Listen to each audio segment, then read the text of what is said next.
Multiplying fractions is probably the easiest operation that you can perform with fractions. So that's why we're starting with multiplication. So normally you start with addition and subtraction, but multiplying is going to be the easiest to learn with fractions. There's really no rules to remember.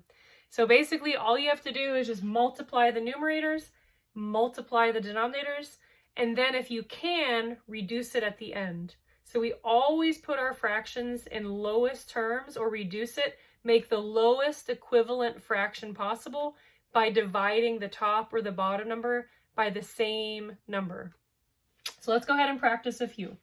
So multiplying fractions, we have the numerators and the denominators, and we just multiply across the top. 1 times 2 equals 2, and then we multiply across the bottom.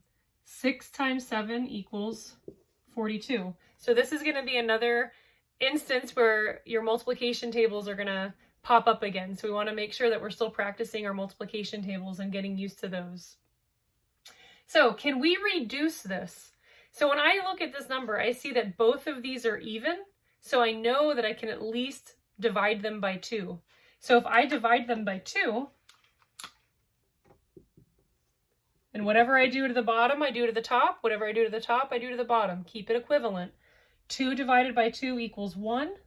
And 42 divided by 2 equals 21. So this would be the correct answer.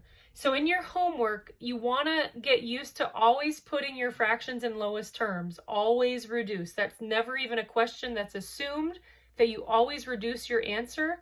The answer does not ever have to be as a mixed number. An improper fraction is fine, but it needs to be in lowest terms. So make sure that you get used to that habit, always checking to see if you can reduce your answer. If you do not reduce, the answer would be marked wrong on a quiz. So you just want to keep in mind that on quizzes, I will have 2 over 42 as one of the answers, but it's not going to be correct because the correct answer would be 1 over 21 because we always reduce our fractions. All right, so let's look at the next one. Now we're seeing it in a little bit different setup where we've got the parentheses and now we have a negative fraction.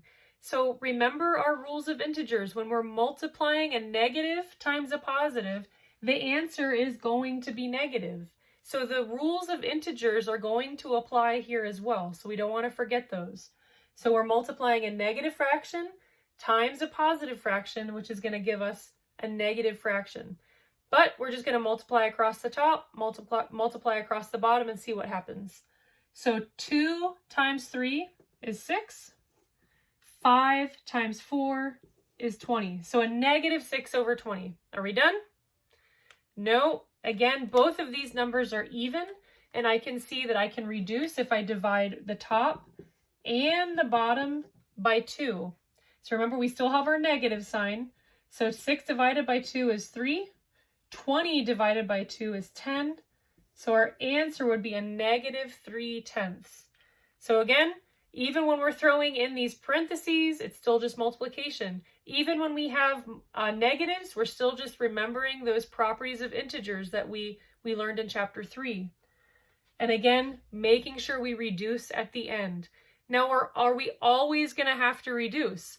Sometimes when we finish the multiplication, our product is already going to be in lowest terms. So we're not always going to be able to reduce. So let's see that in our last problem. So now we have a negative fraction times a negative fraction. So a negative times a negative equals a positive. So 4 times 2 is going to be 8. And 5 times 3 is going to be 15. And is there any number that we can use? So remember, we learned least common multiple. Is there any multiple of 8? So our multiples of 8 are 1, 2, 4, and 8. And our multiples of 15, or not multiples, excuse me, are factors of 8 and our factors of 15. So it's going to be 1, 3, 5, and 15. The only number that's the same is the 1, and if we divide the top and the bottom by 1, it's the identity property. It's going to give us the same fraction that we started with.